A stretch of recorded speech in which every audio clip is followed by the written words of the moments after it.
So speaking of kind of false reality, this is fucking amazing. So in Houston, a bus company is claiming that they're honoring Rosa Parks by putting a yellow seat that says Rosa Parks at the front of every bus. That's that's what they're in a city and a state that has done fucking everything to try and disenfranchise black voters, people of color, to try and make sure they can't vote as much as humanly possible. And of course, there's systemic racism on a million other levels, but I just think that's the one that's been talked about a lot is the trying to make sure they can't vote. Has been talked about recently, but instead of actually dealing with any of the racism in our society, the systemic racism, the fact that you're 50% less likely to get the first job interview if you just have a black sounding name. They've done studies on that. Not even showing up and being black, just having a black sounding name, 50% less likely to get the first job interview. So rather than dealing, that's just one fact, obviously, of many. Rather than dealing with the actual racism in our society, the systemic racism, the rot, the disgusting, maggot-filled, decrepit rot in our society, we're going to turn this chair yellow and write Rosa Parks on it. We're going to scribble Rosa Parks on this chair. Like, there we go. It says Rosa. And then it's all fine. Not to mention, who is it that is most often using public transportation these days, which the infrastructure of public transportation has been gutted endlessly over the past many years?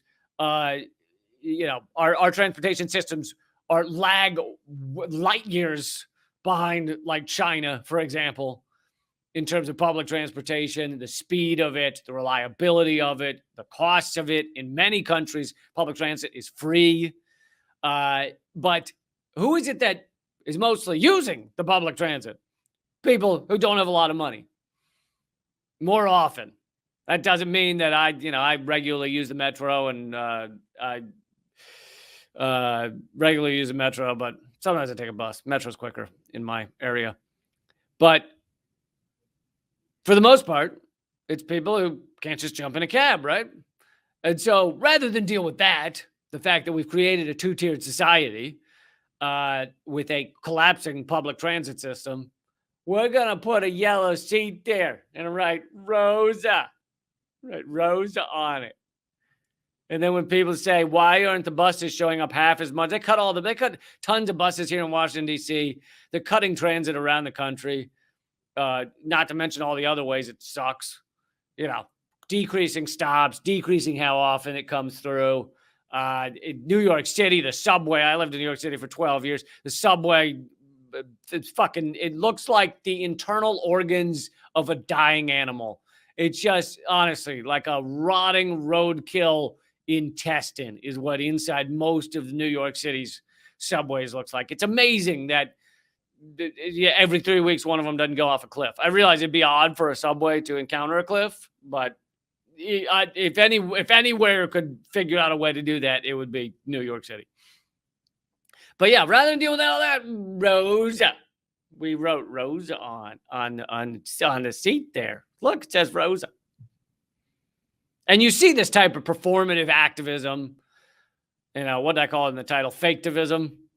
This performative activism, performative change, spectacle, bullshit, vapid nonsense that says nothing, truly says nothing, even though it's trying to be like, look at what we said. It's meaningless. If anything, it's the opposite of progress, because the reason they're spending time on that shit is because they're not spending time on the real shit. If you were actually dealing with racism, you don't need to put the fucking Rosa seat in there, okay? If you were actually dealing with systemic racism, systemic rot, if you were actually fixing the transit system, if you were actually fixing poverty in America, if you didn't have 600,000 homeless people in America, it's probably much higher than that. That was a couple of years ago, that number. But if you didn't have all that shit, you dealt with all that, you gave everyone a home in a country where there's 17 million empty living spaces right now, if you dealt with any of that, you wouldn't need a fucking yellow seat that says Rosa on it. Okay? You wouldn't need to paint Black Lives Matter on the road like they also did here in D.C. right outside the White House. You remember that? They, rather than do anything about Black Lives Matter, rather than do anything about police brutality, rather than do anything about the number of people killed by police across this country, rather than do anything about any of that shit, they just, Black Lives Matter, they painted it on the fucking road, and that is it. And they changed the road signs to say Black Lives Matter Plaza. That was it. That's what they achieved.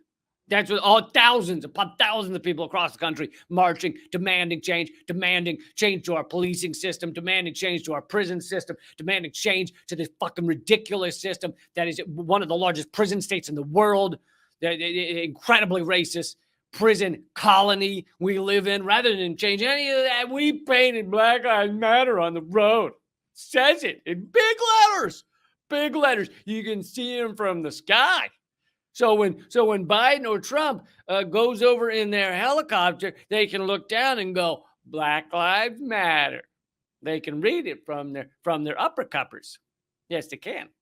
From their flies. I mean, honestly, it's so fucking ridiculous. If you were doing anything real, you don't need to put the fucking yellow seats in. You don't need to write Rosa on the seats. Oh, it's so fucking meaningless. Beyond meaningless. Honestly, it's actually the opposite of activism. Faketivism isn't enough of a term. It is anti-activism, because that shit makes people think shit is being done, makes people think it's progress, makes people think there is change while there is none. That's why you need the yellow seat that says Rosa, to make people think there's change. That's why you need the Black Lives Matter written on the road, to make people think there is change. That's why you need various other performative gestures to say, look at what we did. I'm wearing a ribbon today that says the good, I care about black people. It's a black people ribbon I have on. That's why you need that shit, because you're not doing anything real, so you have to do the bullshit. That yellow seat might as well say, not doing shit about racism, not doing shit about systemic racism, about internal racism. I don't mean some asshole yelling the N-word as he walks down the street in Houston. Yes, fucking, that sucks too. But that's not what this is trying to cover up. This is trying to cover up the systemic, the deeper issues. I'm trying to remember some of the ones I've gone over the years of systemic racism. Black schools, predominantly black schools, meaning both elementary all the way through, high schools and stuff. Predominantly schools with people with children of color get billions of dollars less in funding from the federal government than predominantly white schools. FEMA is far more likely. One of the things FEMA does is it buys houses that have been destroyed or threatened or whatever from people who's basically couldn't sell them otherwise. So there's a flood, house is moderately destroyed or half destroyed or whatever, and they know they're not going to be able to sell it. FEMA goes in and buys up those properties to help the homeowners get out of that situation. Well, it turns out they're far more likely to buy those houses in white neighborhoods, white wealthy neighborhoods. Far more money is dumped into white wealthy neighborhoods that have suffered from climate catastrophes, from other natural disasters, than is spent on poorer homes, on homes in predominantly black neighborhoods, Latino neighborhoods. And the likelihood, I mean, there certainly could be someone in FEMA who's like, I don't want to buy any black houses.